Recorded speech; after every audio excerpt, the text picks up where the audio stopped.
नमस्कार, आप देख रहे हैं दूरदर्शन समाचार। आपके साथ मैं हूं पराक्रम सिंह शेखावत। बताएंगे आपको इस वक्त की बड़ी और महत्वपूर्ण खबरें। समाचार की शुरुआत सुर्खियों के साथ। स्पेस इकोसिस्टम में प्राइवेट सेक्टर की बड़ी उड़ान। प्रधानमंत्री नरेंद्र मोदी ने वीडियो कॉन्फ्रेंसिंग के माध्यम से किया स्पेस स्टार्टअप स्काई रूट के इंफिनिटी कैंपस का उद्घाटन। कहा, क्रेडिबिलिटी, कैपेसिटी और वैल्यू के जरिए भारत बना रहा है नई पहचान।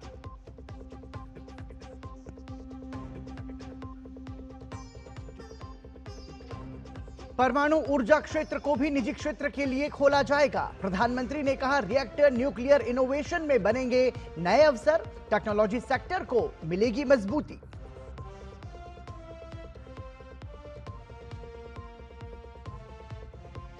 ऑपरेशन सिंदूर की सफलता ने काउंटर इंटेलिजेंस में बढ़ाई भारत की क्षमता। चाणक्य डिफेंस डायलॉग में राष्ट्रपति द्रौपदी मुर्मू का संबोधन। सशक्त, सुरक्षित और विकसित भारत की थीम के साथ 2 दिवसीय आयोजन।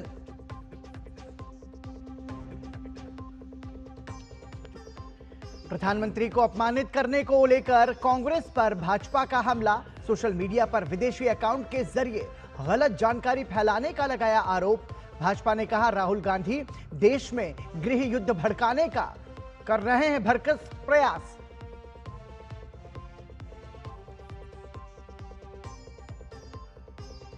और कश्मीर के कुलगाम, शोपिया, अनंतनाग और बडगाम में बैन जमात इस्लामी से जुड़े ठिकानों पर छापेमारी। प्रतिबंधित संगठन से जुड़े संभावित लिंक्स, गतिविधियों और फंडिंग नेटवर्क पर मिली इनपुट के आधार पर की गई कार्रवाई।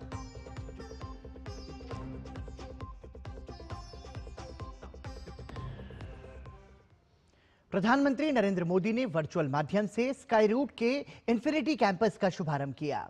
प्रधानमंत्री ने स्काई रूट के पहले कक्षीय रॉकेट विक्रम-1 का भी अनावरण किया।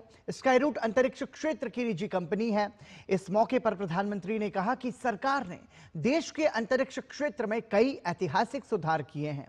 उन्होंने कहा कि सरकार ने अंतरिक्ष क्षेत्र को निजी नवाचार के लिए खोल दिया है, जिससे स्टार्टअप और उद्योग देश के वैज्ञानिक पारिस्थितिकी तंत्र के साथ मिलकर काम कर सकेंगे। ग्लोबल सैटेलाइट लॉन्च इकोसिस्टम का लीडर भारत अंतरिक्ष क्षेत्र में बुलंदियों के शिखर पर है। इसमें निजी क्षेत्र की भागीदारी से अब ये विश्व में रणनीतिक वैभव के तौर पर पहचाना जा रहा है। इसके सशक्त उदाहरण स्काई रूट जैसे संस्थान भी है, जिसके इंफिनिटी कैंपस का उद्घाटन प्रधानमंत्री नरेंद्र मोदी ने वर्चुअल माध्यम से किया। उन्होंने स्काई रूट के पहले कक्षीय रॉकेट विक्रम-1 का भी अनावरण किया। इस मौके पर पीएम मोदी ने कहा कि अंतरिक्ष क्षेत्र को निजी क्षेत्र के लिए खोलने से देश के युवा, खासकर जेन ज़ी यूथ को भरपूर फायदा उठाने का अवसर मिला है। बीते 1 दशक में अलग अलग सेक्टर्स में स्टार्टअप्स का नया दौर शुरू हुआ है। फिनटेक हो, एग्रीटेक हो, हेल्थ टेक हो, क्लाइमेट टेक हो, एजुटेक हो, डिफेंस टेक हो, हर क्षेत्र में भारत के युवा, हमारे जैन जी नए समाधान दे रहे हैं। और आज मैं दुनिया के जैन जी को भी बड़े आत्मविश्वास से कह सकता हूं कि अगर जैन जी के लिए सच्चे अर्थ में कहीं से प्रेरणा मिल सकती है तो भारत के जैन जी से मिल सकती है। आज के समय में भारत के पास अंतरिक्ष क्षेत्र में जो क्षमताएं हैं, केवल कुछ ही देशों के पास हैं। पीएम मोदी ने कहा कि वैश्विक नवाचार वाले संस्थान भारत के अंतरिक्ष क्षेत्र में तेजी से आकर्षित हो रहे हैं। भारत के पास स्पेस सेक्टर में जो कैपेबिलिटी है, वैसी कैपेबिलिटी दुनिया में केवल कुछ ही देशों के पास है। हमारे पास एक्सपर्ट इंजीनियर्स हैं, हाई क्वालिटी मैन्युफैक्चरिंग इकोसिस्टम है, वर्ल्ड क्लास लॉन्च साइट्स हैं और इनोवेशन को प्रोत्साहन करने वाला माइंडसेट है। भारत की स्पेस कैपेबिलिटी कॉस्ट इफेक्टिव भी है और रिलायबल भी है। इसी वजह से दुनिया की भारत से बहुत अधिक उम्मीदें हैं। ग्लोबल कंपनीज भारत में सैटेलाइट बनाना चाहती हैं, भारत से लॉन्च सर्विसेज लेना चाहती हैं, भारत के साथ टेक्नोलॉजी पार्टनरशिप चाहती हैं और इसलिए हमें इस समय का ज्यादा से ज्यादा फायदा उठाना चाहिए। भारतीय अंतरिक्ष अनुसंधान संगठन इसरो की तारीफ करते हुए प्रधानमंत्री ने कहा कि दशकों तक संस्था ने भारत की अंतरिक्ष यात्रा को नई उड़ान दी है। पीएम ने कहा कि इसरो ने विश्वसनीयता, क्षमता और अपने काम से हर प्रकार से भारत की अलग पहचान बनाई है। पीएम ने कहा कि भारत ने बीते 6 से 7 वर्षों में अपने अंतरिक्ष क्षेत्र को ओपन, कोऑपरेटिव और नवाचार जीवन इकोसिस्टम में बदल दिया है। Bureau report, DD news. केंद्र सरकार परमाणु क्षेत्र को भी निजी क्षेत्र के लिए खोलने की योजना बना रही है। प्रधानमंत्री नरेंद्र मोदी ने भारतीय अंतरिक्ष स्टार्टअप स्काई रूट के इन्फिनिटी कैंपस के वर्चुअली उद्घाटन मौके पर इस बात की घोषणा की। रिफॉर्म्स का हमारा दायरा भी लगातार बढ़ रहा है। जैसे हमने स्पेस इनोवेशन को प्राइवेट सेक्टर के लिए ओपन किया, वैसे ही हम एक बहुत महत्वपूर्ण सेक्टर में भी कदम उठाने जा रहे हैं। हम न्यूक्लियर सेक्टर को भी ओपन करने की तरफ आगे बढ़ रहे हैं। इस सेक्टर में भी हम प्राइवेट सेक्टर की सशक्त भूमिका की नींव रखने जा रहे हैं। इससे small modular reactor, advance reactors और न्यूक्लियर इनोवेशन में अवसर बनेंगे। यह रिफॉर्म हमारी एनर्जी सिक्योरिटी और टेक्नोलॉजिकल लीडरशिप को नई शक्ति देगा। राष्ट्रपति द्रौपदी मुर्मू ने आज से शुरू हुए 2 दिवसीय चाणक्य डिफेंस डायलॉग 2025 के उद्घाटन सत्र को संबोधित किया। इस अवसर पर उन्होंने कहा कि ऑपरेशन सिंदूर की सफलता देश की काउंटर इंटेलिजेंस क्षमता, हमारी सुरक्षा एजेंसियों की दक्षता का प्रमाण है। राष्ट्रपति ने कहा कि वैश्विक भू राजनीतिक परिदृश्य बेहद चुनौतीपूर्ण है। ऐसे समय में भारत की कूटनीति, अर्थव्यवस्था और सेना ने तीनों स्वयं को अत्यंत प्रभावी रूप से अभिव्यक्त किया है और दुनिया में भारत की स्थिति मजबूत की है। उन्होंने भारतीय सेना द्वारा युवा शक्ति और मानव संसाधन में निवेश की सराहना की और कहा कि यह कदम सेना की भविष्य की तैयारियों को और मजबूत बनाएगा। Recent success of Operation Sindoor stands as a defining moment in our counter-terror and deterrence strategy. The world took note not only of India's military capability, but of India's moral clarity to act firmly yet responsibly in the pursuit of peace. The Army is investing in youth and human capital. It is instilling patriotism in youth through education, NCC expansion, and sports. The expansion of the contribution of young women officers and soldiers, both in role and character, would promote the spirit of inclusion. इस अवसर पर सेना प्रमुख general Upendra Dwivedi ने कहा कि हम आज एक बहुध्रुवीय दुनिया में रह रहे हैं, जहां कई देश शक्ति और प्रभाव बढ़ाने की होड़ में लगे हैं। सेना प्रमुख ने कहा कि यह महत्वपूर्ण है कि भारतीय सेना भी भविष्य की चुनौतियों के अनुरूप स्वयं को तैयार करे। An increasingly multipolar world where major powers are continuously jostling and competing. In a world with over 50 ongoing conflicts, saying that we live in a turbulent times may actually be an understatement. So if the globe is swiveling towards national security, deterrence, and war fighting, it inevitably raises a fundamental question for us. How must the Indian military transform to remain decisive and ready in this rapidly evolving global landscape?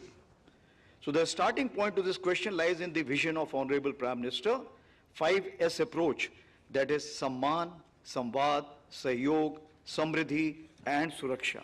Honorable Raksha Mantri designated year 2025 as the year of reforms and proved its merit in Op Sindoor, where years of reform and readiness translated into decisive outcomes. प्रवर्तन निदेशालय ने आंध्र प्रदेश, तेलंगाना, महाराष्ट्र, मध्य प्रदेश, छत्तीसगढ़, गुजरात, राजस्थान, बिहार, उत्तर प्रदेश और राष्ट्रीय राजधानी क्षेत्र दिल्ली सहित 10 राज्यों में 15 स्थानों पर छापेमारी की है। ये कार्रवाई सीबीआई की एफआईआर के आधार पर की गई है, जिसमें एनएमसी अधिकारियों और सरकारी कर्मचारियों पर मेडिकल कॉलेजों से जुड़े गोपनीय दस्तावेज रिश्वत लेकर लीक करने का आरोप है। जांच में पाया गया कि बिचौलियों और कुछ कॉलेज प्रबंधन ने इन गोपनीय जानकारियों का उपयोग निरीक्षण मानकों में हेरफेर और पाठ्यक्रमों की मंजूरी दिलाने में किया। ईडी ने 7 मेडिकल कॉलेज परिसरों और निजी व्यक्तियों के ठिकानों पर तलाशी की, जबकि पैसे के लेन देन और पूरे नेटवर्क की भूमिका की जांच जारी है। कश्मीर में गुरुवार सुबह पुलिस ने कुलगाम, शोपियां, अनंतनाग और बडगाम में समन्वित सर्च ऑपरेशन चलाकर बैन जमात इस्लामी से जुड़े संदिग्ध ठिकानों पर छापेमारी की। कार्रवाई यूएपीए के तहत प्रतिबंधित संगठन से जुड़े संभावित लिंक्स, गतिविधियों और फंडिंग नेटवर्क पर मिली इनपुट के आधार पर की गई है। छापे में कई इलेक्ट्रॉनिक डिवाइस, दस्तावेज और लिटरेचर जब्त किए गए, जिन्हें जांच के लिए कब्जे में लिया गया है। पुलिस के मुताबिक ऑपरेशन का लक्ष्य जेईआई के नेटवर्क और फाइनेंशियल सपोर्ट स्ट्रक्चर को तोड़ना है। बरामद सबूतों के आधार पर आगे की कार्रवाई होने की संभावना है। दिल्ली ब्लास्ट मामले के आरोपी जसीर बिलाल, वानी और दानिश को 10 दिन की एनआईए कस्टडी पूरा होने के बाद आज उसे एनआईए की स्पेशल कोर्ट में पेश किया गया। सुनवाई के बाद कोर्ट ने जसीर बिलाल की एनआईए कस्टडी 7 दिन के लिए और बढ़ा दी है।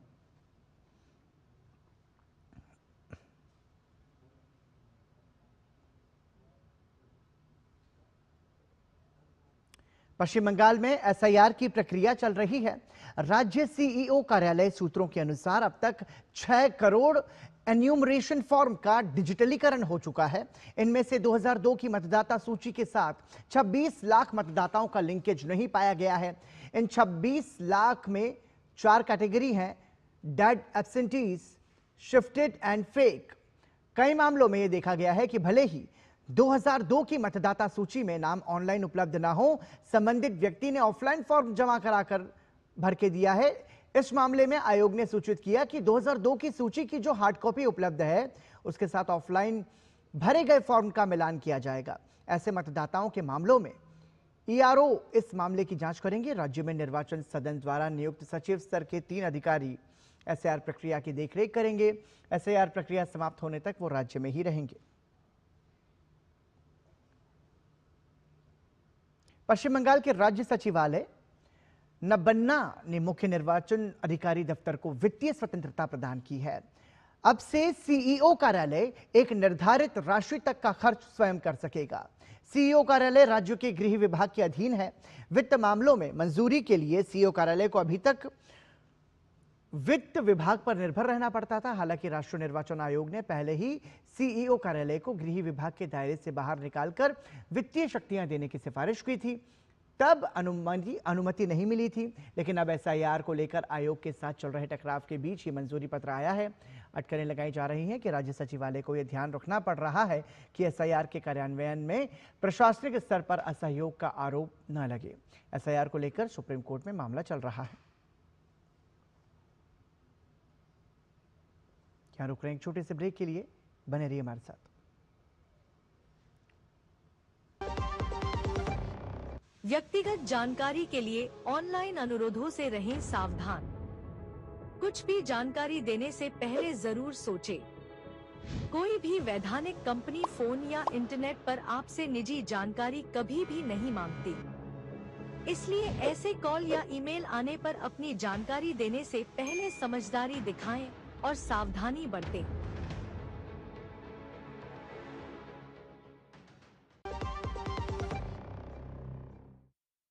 प्रधानमंत्री नरेंद्र मोदी के प्रधान सचिव पीके मिश्रा ने कहा है कि सिविल सेवकों को भविष्य के हिसाब से तैयार रहना चाहिए। दिल्ली के भारत मंडपम में यूपीएससी के शताब्दी समारोह के मौके पर पीके मिश्रा ने कहा कि भविष्य की जरूरतों और चुनौतियों के लिहाज से सिविल सेवक मिले, इस विषय पर यूपीएससी को ध्यान देना चाहिए।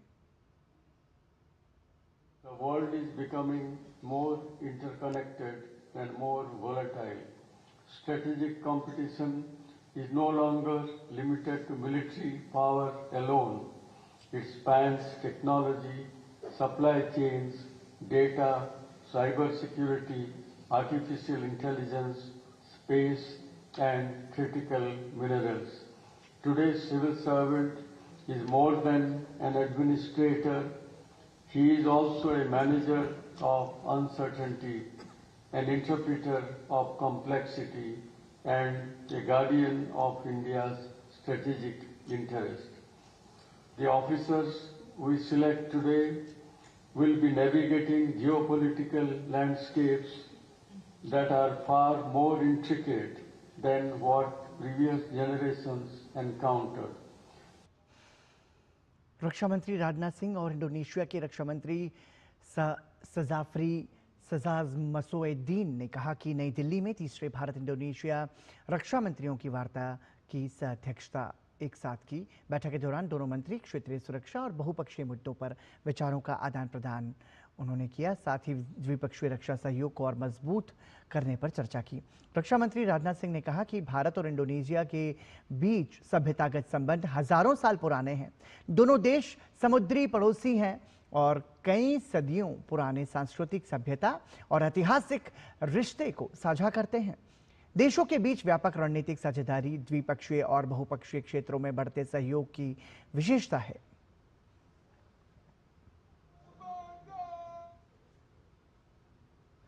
इंडोनेशिया की रक्षा मंत्री सजाफ्री सजामसोएद्दीन को रक्षा मंत्री राजनाथ सिंह की मौजूदगी में तीनों सेनाओं की ओर से गार्ड ऑफ ऑनर दिया गया।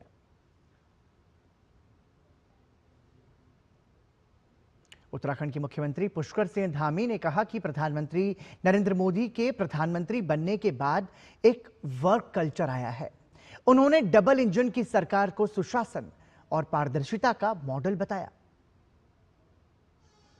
अब देखिए, देश की जनता काम करने वाले लोगों को मौका दे रही है और देश के अंदर 2014 के बाद प्रधानमंत्री मोदी जी के बनने के बाद एक वर्क कल्चर देश के अंदर आया है और जहां भी देश के अंदर चुनाव हो रहे हैं, जिन राज्यों में भी, उन सभी राज्यों में अब डबल इंजन की सरकारें बन रही हैं, क्योंकि डबल इंजन की सरकारें विकास का मॉडल बन चुकी हैं, सुशासन का मॉडल बन चुकी हैं, पारदर्शिता का मॉडल बन चुकी हैं। चाहे हरियाणा हो, महाराष्ट्र हो या अभी बिहार के अंदर हो, तो जनता ने जो है लगातार इन सरकारों को चुना है और ये सरकारें अच्छा काम कर रही हैं, क्योंकि लोग अब काम को देखते हैं। आरएसएस कार्यकर्ता नवीन अरोड़ा मर्डर मामले में पुलिस को बड़ी सफलता मिली है। पुलिस ने एनकाउंटर में मुख्य शूटर बादल को ढेर कर दिया है। इस मुठभेड़ में एक हेड कांस्टेबल भी घायल हो गए हैं। मुख्य आरोपी बादल को पुलिस ने पहले ही गिरफ्तार कर लिया था। हथियार बरामद कराने और अपने साथियों के ठिकाने की जानकारी देने के लिए पुलिस उसे फाजिल्का के मामूगिया शमशान घाट के पास लेकर गई थी। इसी दौरान शूट आउट हुआ, जिसमें पुलिस ने जवाबी कार्रवाई करते हुए बादल को ढेर कर दिया। दरअसल 15 नवंबर को फिरोजपुर में आरएसएस कार्यकर्ता नवीन अरोड़ा की हत्या हो गई थी। केंद्रीय जिला पुलिस की एक बड़ी कार्रवाई सामने आई है। ऑपरेशन साइबर हॉक के तहत करोलबाग पुलिस ने अवैध मोबाइल निर्माण फैक्ट्री का भंडाफोड़ किया है। करोलबाग की एक बिल्डिंग में चौथी मंजिल पर चल रही अवैध मोबाइल असेंबलिंग फैक्ट्री का पुलिस ने भंडाफोड़ कर दिया।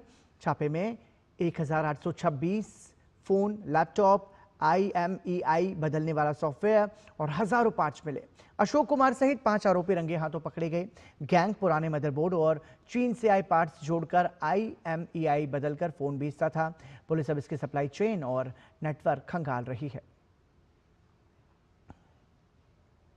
बिहार पर्यटन विभाग ने राज्य में पर्यटकों के लिए एक नया मल्टी फैसिलिटी मोबाइल कारवां शुरू करने का आदेश दिया है, जो होटल जैसी सुविधाओं से लैस है और राज्य में पर्यटन को बढ़ावा देने के उद्देश्य से एक आरामदायक यात्रा अनुभव प्रदान। वहीं इस पर बिहार टूरिज्म डिपार्टमेंट के मैनेजर रत्नेश कुमार ने कहा कि टूरिज्म डिपार्टमेंट ने अभी चंडीगढ़ से 2 कारावैन ऑर्डर की है। रजिस्ट्रेशन प्रक्रिया अभी चल रही है और बहुत जल्द शुरू हो जाएगा। हम इसका ऑल इंडिया परमिट लेने की कोशिश कर रहे हैं ताकि टूरिस्ट इससे भारत के किसी भी कोने में ले जा सकेंगे। पर्यटन विभाग ने 2 कैरावैन अभी चंडीगढ़ से मंगवाया है JCBL को टेंडर देके। तो अभी हम लोग इसका रजिस्ट्रेशन और जो भी प्रक्रिया है कागजी प्रक्रियाओं में लगे हुए हैं। जैसे ही रजिस्ट्रेशन और परमिट आ जाएगा, इसका हम लोग ऑल इंडिया परमिट लेने की कोशिश कर रहे हैं, क्योंकि ये गाड़ी फिर इंडिया में किसी भी कोने में अगर पर्यटक लेके जाना चाहें तो लेके जा सकते हैं। अभी ये पूरा बिहार में मतलब अभी रजिस्ट्रेशन होगा, उसके बाद फिर परमिट लगेगा, उसके बाद इसका उद्घाटन करके पर्यटकों के लिए ये सुविधा उपलब्ध करा दी जाएगी। इसका दर भी आ चुका है 75 रुपये पर किलोमीटर के हिसाब से। 250 किलोमीटर पर डे के हिसाब से आपको चार्ज किया जाएगा। तो उसको अगर आप कैलकुलेट करेंगे तो करीब करीब जैसे अगर आपको यहाँ से राजगीर जाना है तो आपको करीब मोटा मोटी 20,000 रुपये में टैक्स के साथ एक पूरी फैमिली या 2 फैमिली लेके जा सकते हैं और 20,000 रुपये में आप इस कैरावैन का लुत्फ उठा सकते हैं। हांगकांग में कई दशकों सबसे खतरनाक आग लगने की खबर है। आइए ये देखते हैं कि ये आग जो है, इसे जो बताया जा रहा है, ये आग ताई पो जिले के एक ऊंचे हाउसिंग कॉम्प्लेक्स में लगी है, जिसमें करीब 55 लोगों की मौत हो चुकी है। वहीं कई लोग अब भी लापता बताए जा रहे हैं। मृतकों की संख्या जो है वो बढ़ सकती है। आग कल दोपहर को एक 32 मंजिला बिल्डिंग के बाहरी मचान पर लगी, जिसका रेनोवेशन चल रहा था। आग इतनी भयंकर थी कि तेजी से कॉम्प्लेक्स के 8 में से 7 टॉवरों में फैल गई। हादसे के बाद 900 से अधिक लोगों को सुरक्षित स्थानों पर ले जाया गया है और हजारों को अस्थायी कैंप्स में शिफ्ट किया गया है। आग पर काबू पाने के लिए युद्ध स्तर पर प्रयास जारी है। अधिकारियों ने बताया कि परिसर के 4 ब्लॉक्स में आग पर काबू पा लिया गया है।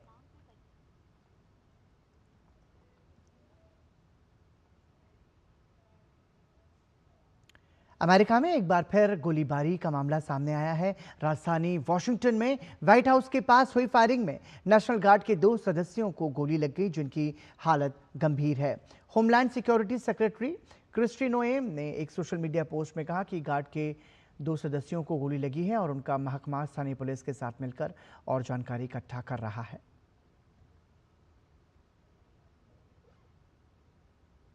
वॉशिंगटन पुलिस के अनुसार व्हाइट हाउस से एक ब्लॉक दूर हुई गोलीबारी के बाद एक संदिग्ध को हिरासत में लिया गया और पूरे इलाके को घेर लिया गया। वहीं इस पर पेंटागन प्रमुख पीट हेगसेथ ने कहा कि राष्ट्रपति डोनाल्ड ट्रंप ने वॉशिंगटन डीसी में 500 अतिरिक्त सैनिकों की तैनाती का अनुरोध किया है। उन्होंने कहा कि शहर में नेशनल गार्ड के 2 सदस्यों को गोली मारे जाने के बाद यह कदम उठाया गया। इस मामले को लेकर अमेरिका के राष्ट्रपति डोनाल्ड ट्रंप ने एक वीडियो मैसेज जारी किया। उन्होंने कहा कि जिसने 2 नेशनल गार्ड्समैन पर गोली चलाई उसे कड़ी सजा मिलेगी। महिला प्रीमियर लीग के आगामी सत्र से पहले आज नई दिल्ली में खिलाड़ियों का मेगा ऑक्शन आयोजित किया जाएगा।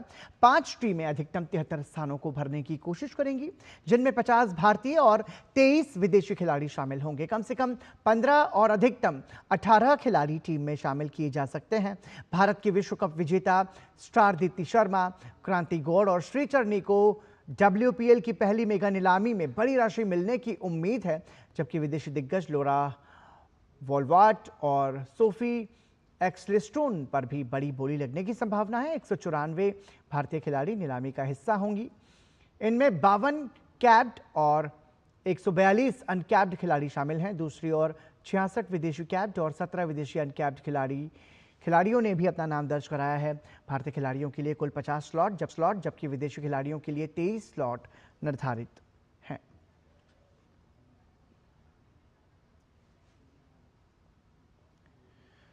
2030 राष्ट्रमंडल खेलों की मेजबानी भारत के लिए ऐतिहासिक उपलब्धि है। यह सिर्फ खेलों का आयोजन नहीं बल्कि एक अवसर है जिससे देश की खेल नीति, युवा प्रतिभा, आर्थिक विकास, अंतर्राष्ट्रीय पहचान और खेल संस्कृति के स्तर में बदलाव देखने को मिलेंगे। मेजबानी से न सिर्फ नई सुविधाओं और इंफ्रास्ट्रक्चर का विकास होगा बल्कि खेलों के प्रति राष्ट्रीय उत्साह, युवा प्रतिभागियों को प्रेरणा और खेल संस्कृति को इसके माध्यम से मजबूती मिलेगी। ये खास रिपोर्ट आप हमारी देखिए और इसी के साथ हमें अनुमति दीजिए as the host of the 2030 Games. Bharat को 2030 राष्ट्रमंडल खेलों की मेजबानी मिल गई है। कॉमनवेल्थ गेम्स आम सभा ने भारत को मेजबानी देने की औपचारिक मंजूरी दी है। कॉमनवेल्थ स्पोर्ट्स बोर्ड ने तो पहले ही भारत के पक्ष में सिफारिश कर दी थी और अब जनरल असेंबली में इसे अंतिम रूप दे दिया। 2010 के बाद यह देश के लिए दूसरा मौका होगा जब राष्ट्र इन खेलों की मेजबानी करेगा। मेजबान के तौर पर अहमदाबाद के नाम पर मुहर लग गई। भारत के सामने 2030 मेजबानी अधिकारों के लिए नाइजीरिया के अबूजा शहर की चुनौती थी, लेकिन अहमदाबाद ने बाजी मारने में कामयाबी हासिल की। भारत को कॉमनवेल्थ गेम्स 2030 की मेजबानी का अधिकार मिलने का खेल जगत ने स्वागत किया है। हमारे देश में इस बड़े खेल का आयोजन होने से सबसे बड़ा फायदा ये होगा कि खिलाड़ियों में और ज़्यादा मेहनत करने की रुचि बढ़ेगी, ताकि वो देश को अपने देश में ज़्यादा से ज़्यादा मेडल दिला सकें। एज ए एथलीट मैं बहुत ज़्यादा खुश हूँ और मैं बहुत धन्यवाद करती हूँ government of India, ministry of youth affairs को, क्योंकि उन्होंने इतना अच्छा अपॉर्चुनिटी दिया एथलीट को। और मुझे पूरा भरोसा है इस कॉमनवेल्थ गेम्स में हमारी कंट्री बहुत अच्छा रिजल्ट करेंगे और हम भी मेडल टैली में बहुत ऊपर रहेंगे। हम सब के लिए एक गौरव का पल है। हमारा देश 2030 में कॉमनवेल्थ गेम्स की मेजबानी करेगा। इन खेलों का आयोजन यूथ खिलाड़ियों के लिए आगे बढ़ने का मौका। हमारे जो प्रधानमंत्री जी का सपना है कि 2036 का ओलंपिक्स भारत में हो और 2036 तक हम 10 टॉप स्पोर्टिंग पावर्स में आएंगे, और ये एक बहुत सुनहरा मौका मिलेगा हम लोग को अपने को टेस्ट करने के लिए कॉमनवेल्थ गेम्स के अंदर में कि कितनी कहाँ पे हम हैं और हमें क्या और करना होगा जिससे कि हम 2036 में 10 टॉप 10 स्पोर्टिंग नेशन में जा पाए। यह फैसला भारत को न सिर्फ अंतर्राष्ट्रीय खेल व्यवस्था में और मजबूत बनाएगा, बल्कि 2036 ओलंपिक मेजबानी के सपने की दिशा में भी यह एक महत्वपूर्ण प्रगति निभाएगा। अहमदाबाद ने पिछले कुछ महीनों में कई अंतर्राष्ट्रीय टूर्नामेंट सफलतापूर्वक आयोजित किए हैं।